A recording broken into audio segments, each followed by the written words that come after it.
Assalamualaikum warahmatullahi wabarakatuh. Perkenalkan, nama saya Nasrul Hakim dengan NPM 21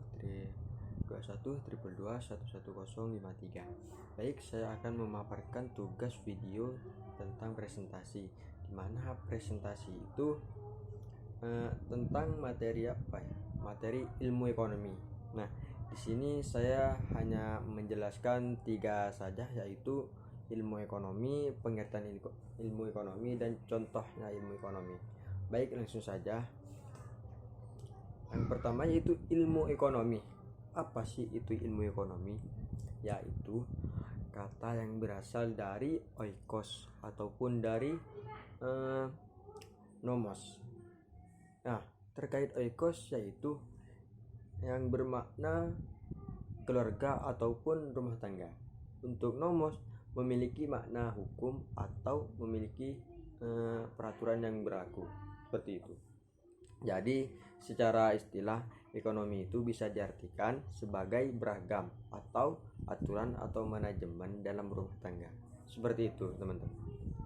Ada juga yang mengatakan menurut Alfred Marshall, yaitu ilmu ekonomi itu sebagai ilmu yang mempelajari tindakan manusia secara perorangan maupun kolektif, seperti itu. Ada juga yang mengatakan Haji Davenport, yaitu mengatakan ilmu ekonomi sebagai ilmu pengetahuan yang mengendalikan berbagai masalah dari titik tolak harga maupun dari yang lain, seperti itu. Mungkin bisa dipahami. Baik, lanjut untuk selanjutnya yaitu pengertian ilmu ekonomi. Apa sih pengertian dari ilmu ekonomi?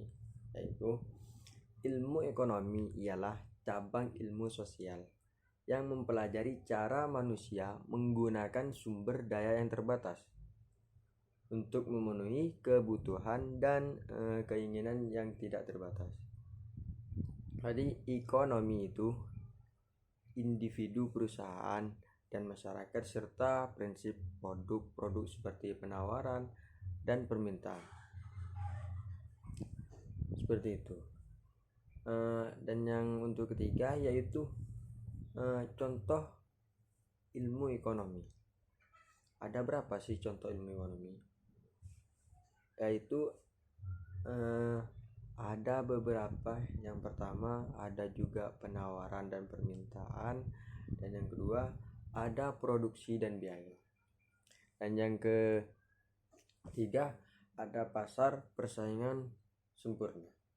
Jadi untuk yang pertama tadi, penawaran dan permintaan ialah mempelajari interaksi antara penawaran barang ataupun jasa dan permintaan konsumen yang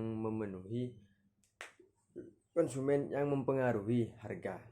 Dan yang kedua yang tadi, produksi dan biaya, yaitu tentang bagaimana perusahaan memproduksi barang atau jasa dan bagaimana biaya produksi mempengaruhi keputusan mereka, seperti itu.